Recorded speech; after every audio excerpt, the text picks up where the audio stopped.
saxaafadiina anaa maanta halkan idinku yeedhay anigoo ah Cabdi Ismaaciil Boos gudoomiyihii bangiga dawladda Puntland sidaad la socotaan bangiga dawladda Puntland waa hay'ad madax bannaan oo uu dastuurku qodobka 111 firqadiisa saddexaad ayaa madaxweynaha dawladda Puntland ama xukuumaddu lagu magacaabaa gudoomiyaha bangiga dawladda Puntland waxaana la mariyaa golaha baarlamaanka oo xasaanada siiya ka qaadistiisana sidaas oo kale madaxweynaha ayaa isagoo sababaynaya ka qaada xilka waxaana la mariyaa golaha baarlamaanka oo ansixiya xilka qaadistiisa anigu kursigaas bangiga dawladda Puntland anigoo gudoomiyihii ah oo madaxweynaha dawladdii Cabdiweli uu ii magacaabay xasaanadna leh baa waxa dhacday adigu wiil ka hor bishan January 8 in wareegta soo baxday lagu soo magacaabay gudoomiye cusub wareegtadaas oo la leeyahay gudoomiyihii bangiga dawladda Puntland waxaa loo soo magacaabay gudoomiye cusub wareegtadaas aniga si official ayuguma imaan meediyaha baa la soo dhigay ujeedada aan idinku yeedhay waxay tahay inaan halkan ka cadeeyo inaanay wareegtadaas wax aniga iga quseeya aanay jirin magacayguna uusan ku qornayn qaabka loo soo marayna aanay ahayn qaab waafaqsan sharcigii u yaalay dawladda Puntland iyo qodobkii magacaabista iyo ruqsaynta sababtoo ah waatan wareegtadii ama xeerkii dekreetadii la soo saaray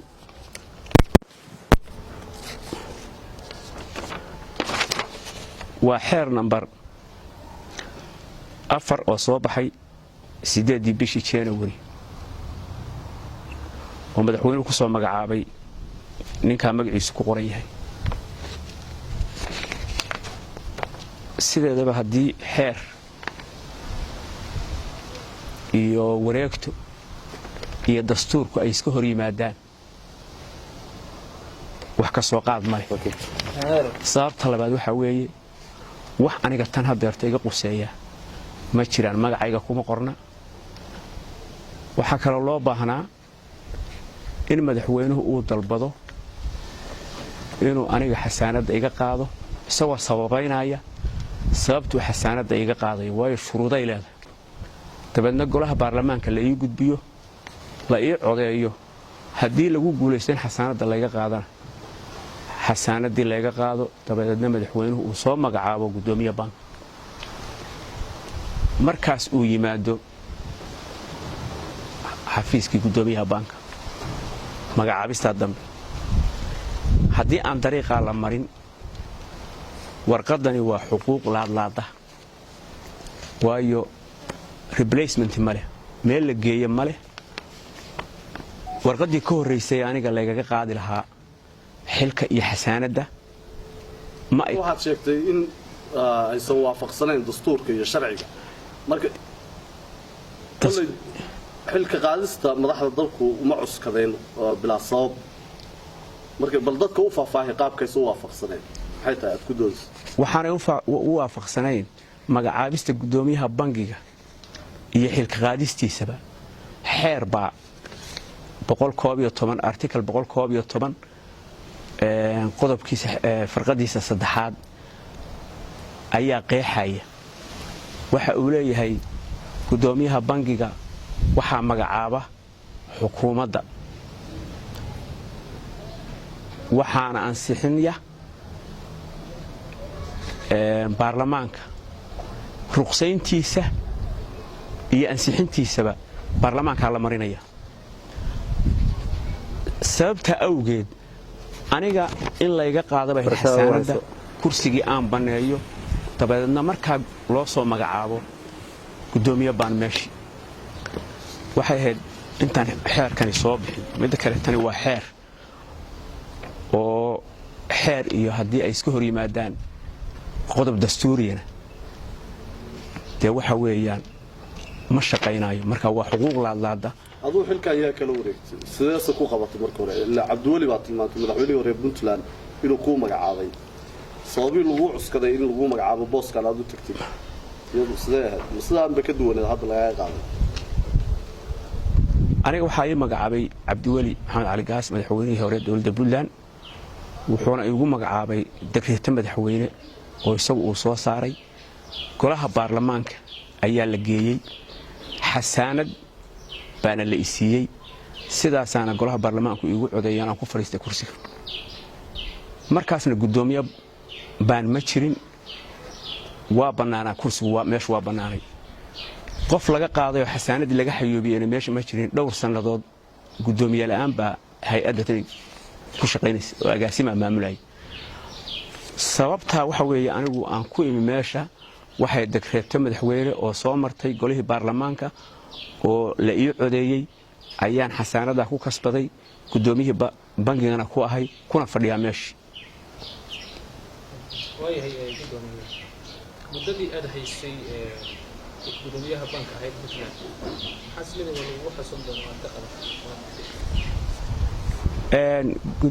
bangiga waxyaabo badan baan ka qabanay aniga keligay kama qabana tiimkii la shaqeynayay iyo shaqaalahaygu waxyaabo badan baan ka qabanay wuxuu ahaa bangigu hay'ad waqti badan shaqeynaysay oo dawladda Puntland la dhisay waxayna ahayd system manual oo mataqaana lagu shaqeynayay shaqadii hore ee mataqaana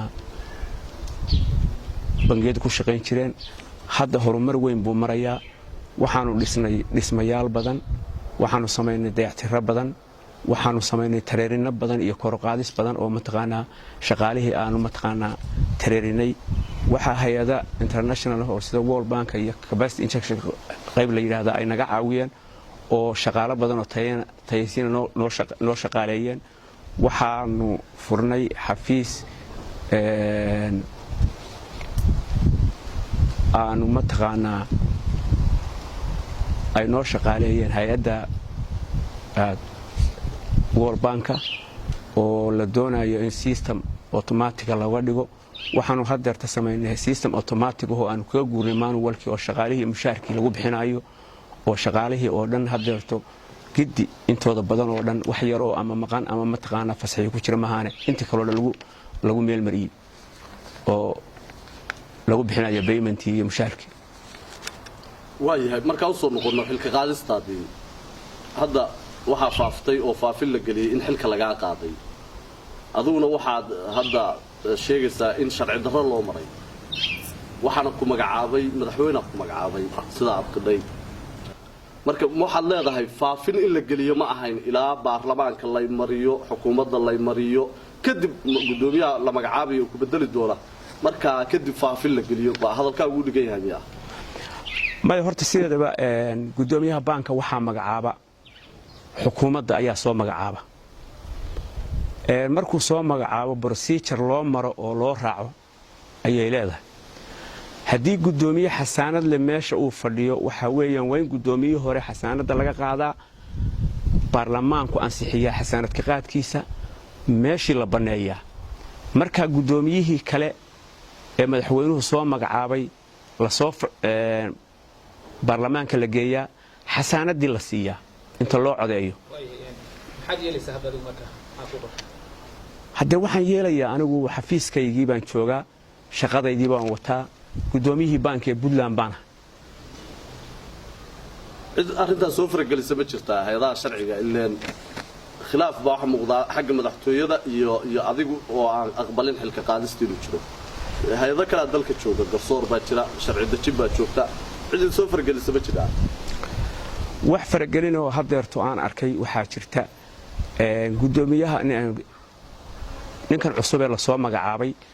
ayaa maanta xafiis kale oo xafiiskayga dhinaciisa la keenay la fariisiyay ciidan iyo askar beeleed loo keenay oo aan ahayn ciidankii bangiga u qornaaye shaqaalaha uu ahaaye u qorna aan ahayn oo xafiiskaygiiba xafiis kale laga dhinac furay. aduu xafiiskaaga ma tagtaa? anigu xafiiskayga waa tagaa, saaka u dambaysay baan tegey, xafiiskaygii baan fadhiyey, laakiin waxaa meesha jirta in xafiis kale laga dhinac furay oo la keenay guddoomiye cusub oo la keenay askar oo mataqaanaa aad moodo meeshii inay tahay meel lagu habsanayo oo kale. hay'adda sharciga aad markaa adiga xiriir la samaysay ma jira arrintan ama baarlamaan ha ahaato ama garsoorka ha ahaato soo farageliya arrintan? waxaan rabaa fursaddan inaan uga faa'iidaysto run ahaantii warqadda tani waxay ka soo baxday madaxweynaha dowladda Puntland. sida ay ka muuqatana waa warqad u muuqata in madaxweynaha barashar lagu saaray, isagana mataqaanaa culays lagu saaray, taxadar badanna uusan jirin, lagana dhaadhiciyey guddoomiyaha baanku inuusan xasaanad lahayn, si dad yar oo mataqaanaa hawsha tan